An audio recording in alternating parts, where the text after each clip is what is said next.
DreAllDay.com. Dre Baldwin with DreAllDay.com. Let's talk about certainty. Certainty being your level of confidence, your level of belief, and your level of conviction in who you are, what you're doing, and how does that conviction, that confidence, that belief, how does it show in the way that you show up? There's a chicken crossing the road right in front of you, a little tiny chicken too. I didn't run it over, I saw it. Anyway, this matter of certainty matters a lot, and the significance of it is the fact that in life, here's what you have to understand, is that in life, when skill levels are relatively equal and people are of a relatively equal level of affinity and respect for each other, the person who has the higher level of certainty controls the situation. That's the way that it works in life. So you and another person, y'all are, let's say y'all are pretty close to being peers. Y'all are about at the same level. The person who controls how things go, the person who has more influence over the other person in that situation, is the person who is of a higher level of certainty. And sometimes this can translate as a higher level of energy or a higher level of belief, or the person who just is stronger in their point, whatever point that they're making. When two people are having a conversation, you have a conversation with somebody and y'all are disagreeing on a point, but one person is really, really adamant on the point that they're making, to the point that even if you know that they're wrong, because they have so much conviction in their wrongness that you're like, all right, I'm not even going to try to convince this person otherwise, because they're not even trying to hear anything else.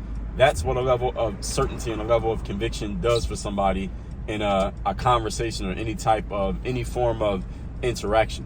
So that's why for you, when it comes to being persuasive and influential with other people, your level of certainty needs to be high enough that it can overcome their objections, it can overcome their fears, it can overcome their any questioning that they may be doing, any past experience that they may have that says, well, I don't want to deal with a person like this, or I want to go to this place, or I want to do this thing because I have some experience in my past that says this is not going to work out. You have to have a high enough level of confidence to overcome that in the minds of other people. People who are really good at this, if any of you is, or you know someone who is a public speaker, someone who speaks in front of large audiences, and I'm not talking about on the internet, I'm talking about in person, who speaks in front of large audiences of people, and they're able to persuade and influence audiences, and they're able to basically control the energy in that room. You have to be really good at this. That person, when they're speaking, their conviction needs to be really high in the moment that they are saying what they're saying, in order to overcome whatever inertia is going on in the minds of the people in that room. That's the power. That's the power of conviction. That is the power of certainty. And this is really important. Even these days, when you look at somebody, like a good example of this for any of you to look at is a politician.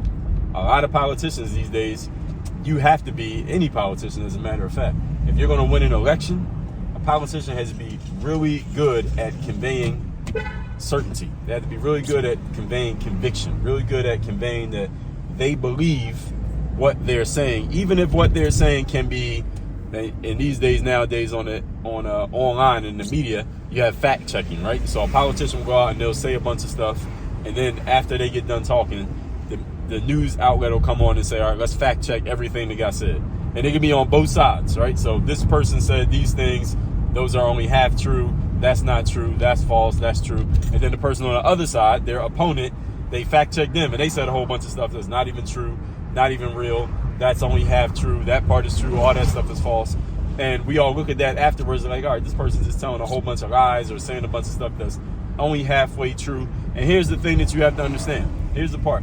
Because many of us, I mean, those of you who are watching this video, you might think on that level, like, all right, well, this person said a whole bunch of things that are not even true, but they pass it off as if it was factual, right? And then you're looking at it like, all right, well, this person is telling half-truths. We don't have to believe them. Of course, I'm not going to vote for them. Of course, I wouldn't support this candidate because they're not even giving us honest information. But here's the thing that you have to understand. Most human beings don't think like that. Most human beings don't look at things and say, hey, this person is only telling half-truths. They are not giving us accurate information. They are not being honest. They're not being truthful with what they're saying. Most people are convinced in life not by the words that get said and whether they are factual or not factual. Most people are not looking up to see if what you said is factually and objectively true. They are not background checking every point that you make. Most people make their decisions based on what? Any of you who's ever taken a sales course, any of you who's ever done anything on influence and persuasion should be able to answer this question. How do most people make their decisions? People make their decisions based on energy and emotion. And then they come up with a logical justification for the decision that they have already made. And a logical justification need not make logical sense. This is how we make decisions.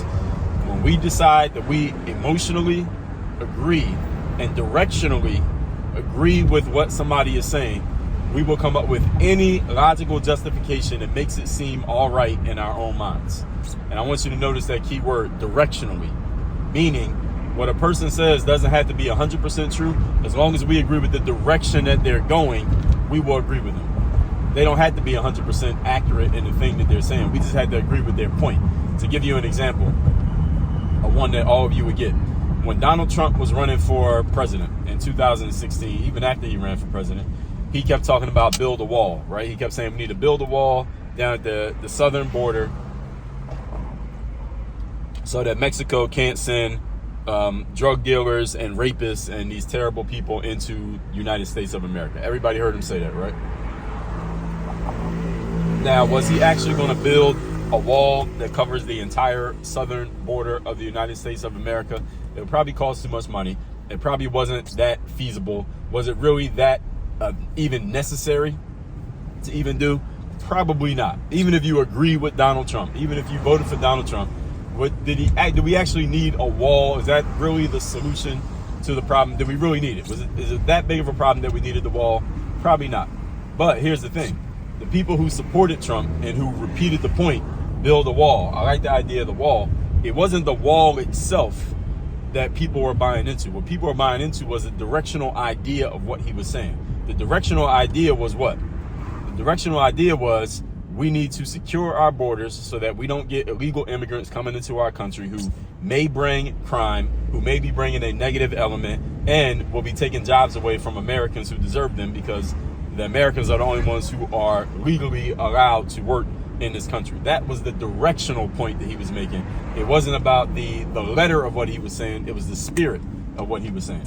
And this is the reason why he has built such a cult following. Even now, he's not even president anymore. Who knows if he's going to come back by the time whenever you watch this video, maybe he comes back. The reason why he built such a following is because directionally people agree with him. It wasn't because he had to be precise in the exact verbiage of what he was saying. And the reason why you don't need to be that precise, especially when you're doing mass media, you're talking to a bunch of people at once, is the energy that people buy. Is not the exact words that people buy. Now, if you're talking to one person, if I'm having a one-on-one conversation with you, then I might need to be very specific in what I'm saying, because in a one-on-one conversation, you have room to basically dissect and really think about in detail every single word that I'm saying. But in a mass conversation, when there's, let's say, 1,000 people in a room, you don't have that same level of discernment. The reason you don't have that same level of discernment in a mass conversation with 1,000 people in a room is because the energy of the whole room overcomes your logical thinking and your logical dissection of anything that I could possibly say. So any of you who ever wants to get into public speaking or any type of mass communication where you're talking to a whole bunch of people at the same time, what you need to focus on is your ability to project conviction and confidence in what you're saying, because that's what sells a mass of people. Now, if you're the type of person who does your sales in one-on-one settings, you're talking to one person and y'all are sitting across the table from each other, or you're on a Zoom call and it's just you and one other person, then you will need to be more precise, more specific. You may need to offer more detail, because that person, they don't have the energy of the room to overcome their logical thinking. Understand, emotion overpowers logic. And that works when you're in a group setting, because you can get the emotion of the whole group to overcome any one person who might be logically thinking that doesn't make sense. But in one-on-one, You don't have that because you can't use a group. There's no group to use. So any of you who wants to get good at persuasion and influence, I would suggest that you develop both of these skills. Get good at talking to people one-on-one, where you can be specific and accurate and on point and have details and facts. And also get good at speaking to a group of people where you can use emotion and conviction to overpower any logical pushback that you might get from anybody when you're communicating. These are two key communication skills, and everyone who wishes to be good at persuasion, you should develop both of these abilities. So 2 things for you to do now. First of all, text me so you get my daily motivation. Every morning, I send this text out to everyone in my text community. My number is 305-384-6894. And by the way, some of you text me like after the daily motivation's already come out that day, and you're like, well, I didn't get it. Just wait at least 24 hours, you'll get the daily motivation. So text me at that number. The number's down below in the description. And at Work on Your Game University, when you are ready to get into a group where you are working directly with me, I do a live call every single week where we work on your mindset. First of all, you got to make sure you're working off of accurate formulas. Make sure that you have an accurate strategy that's going to get you to the outcomes you want. Be held accountable, you and your process, and that you're executing right. Go to workonyourgameuniversity.com. That's my group coaching program. And you can work with me one-on-one there. You click the button on that page to sign up for a call. That's workonyourgameuniversity.com. Work on your game. Dre all day.